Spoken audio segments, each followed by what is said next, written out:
नमस्कार साथियों, आज मैं चर्चा करने जा रहा हूँ। राजस्थान सरकार कार्मिक विभाग ने एक अधिसूचना जारी की है जिसमें राजस्थान क्रीड़ा पदक विजेताओं को बिना पारी नियुक्ति जो का नियम था 2017 का, उसमें संशोधित करके नियम 2022 की अधिसूचना जारी की है। इसमें उपनियम 8 क जोड़ दिया गया है। उसी के ऊपर आज हम चर्चा करने जा रहे हैं। यह दूसरी अधिसूचना 9/9/2022 को जारी हुई है। इस अधिसूचना में कहा गया है, राजस्थान क्रीड़ा पदक विजेताओं को बिना पारी नियुक्ति नियम 2017 को और संशोधित करने के लिए इसके द्वारा निम्नलिखित नियम बनाए गए हैं। इन नियमों का नाम राजस्थान क्रीड़ा पदक विजेता को बिना पारी नियुक्ति संशोधन नियम 2022 के नाम से जाना जाएगा। ये जो अधिसूचना है राजपत्र में, इसके जो प्रकाशन की तिथि है उसी से लागू होगी। इस नियम के अंदर क्या खास चीज़ है उसी पर चर्चा कर लेते हैं।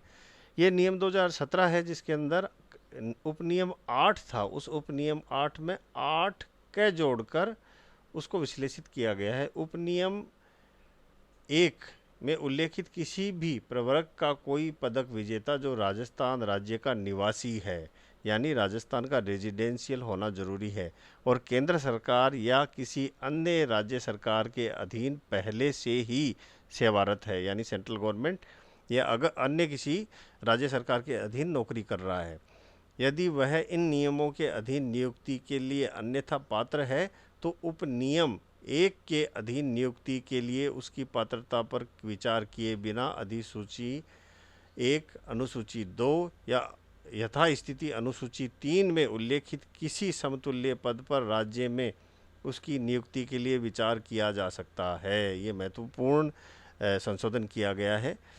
ये इसके बाद में वेतन लेवल जिसमें उसकी नियुक्ति की गई है कि अधिकतम वेतन के अधीन रहते हुए, यानी उसके इक्वल या उससे अधिक वेतन का जो सैलरी स्केल है वो दिया जाएगा। केंद्रीय सरकार या किसी अन्य राज्य सरकार में उसके द्वारा आहरित वेतन के संबंध में ऐसी नियुक्ति पर उनका वेतन और वेतन लेवल संरक्षित किया जाएगा। ये संशोधन किया गया है, बहुत महत्वपूर्ण है उन प्लेयर्स के लिए जो अवार्ड होल्डर हैं या मेडल होल्डर हैं। वो अभी केंद्र सरकार या अन्य किसी राज्य सरकार में अगर कार्यरत हैं और उसके बाद में अगर राजस्थान सरकार के साथ वो काम करना चाहते हैं तो उनके लिए गोल्डन चांस है। धन्यवाद।